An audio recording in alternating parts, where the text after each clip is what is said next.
boleh lanjutin yang tadi nggak? Boleh. Bicara soal fashion gitu. Ya.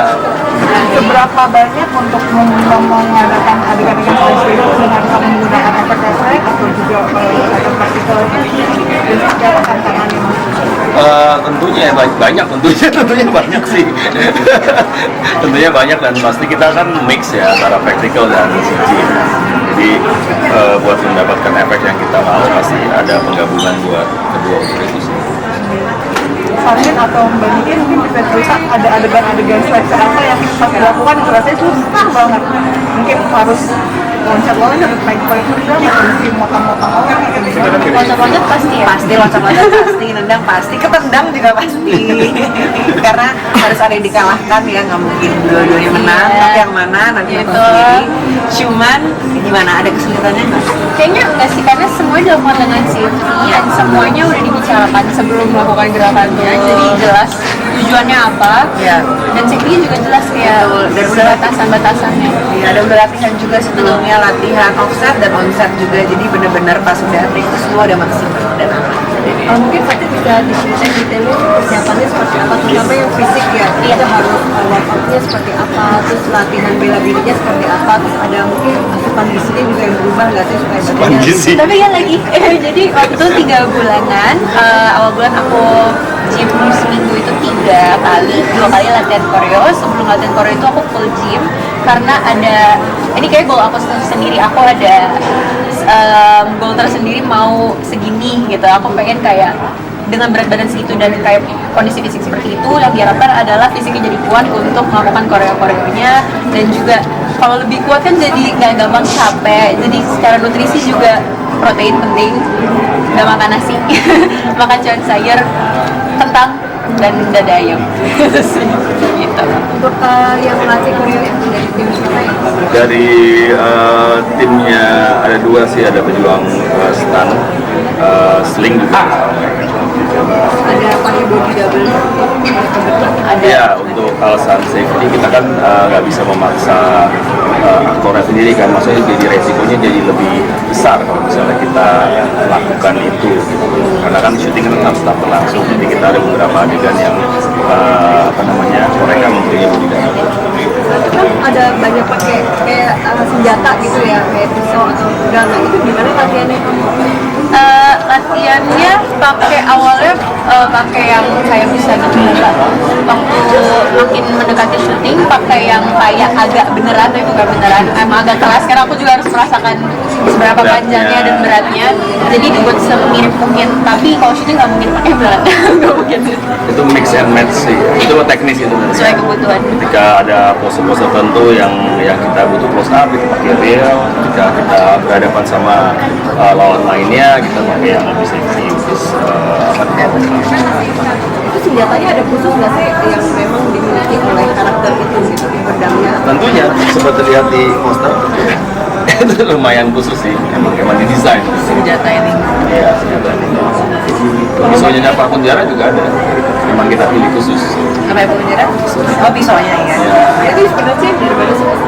Inspirasinya dari macam-macam sih, kalau misalnya sebenarnya kita ambil dari benda-benda yang ada kan, kita desain ulang, bukan license aja. Mas Tommy tadi katanya ada beberapa anime yang jadi inspirasi. Ya. Apa tuh kira-kira? Wah, banyak ya, karena saya nonton semuanya. Jadi emang mix and match aja sebenarnya. Oh, bukan kayak ini kan penjaga iblis ya, kayak Demon Slayer mungkin. Ada. Oh, Bagian mananya nanti harus nonton. Oke.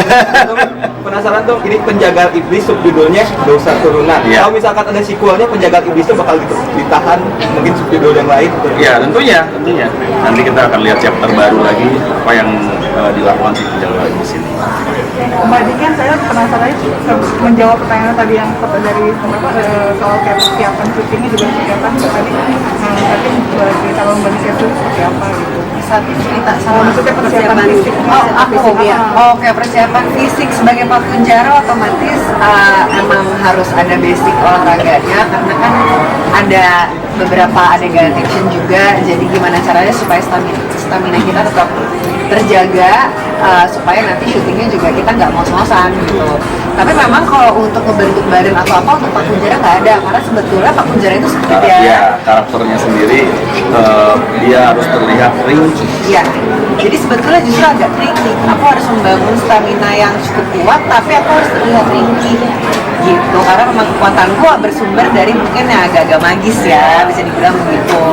Jadi ya persiapanku mungkin lebih banyak di gimnastik, terus juga, tapi tidak boleh besar-besar karena bahaya dengan badan nanti malah jadi.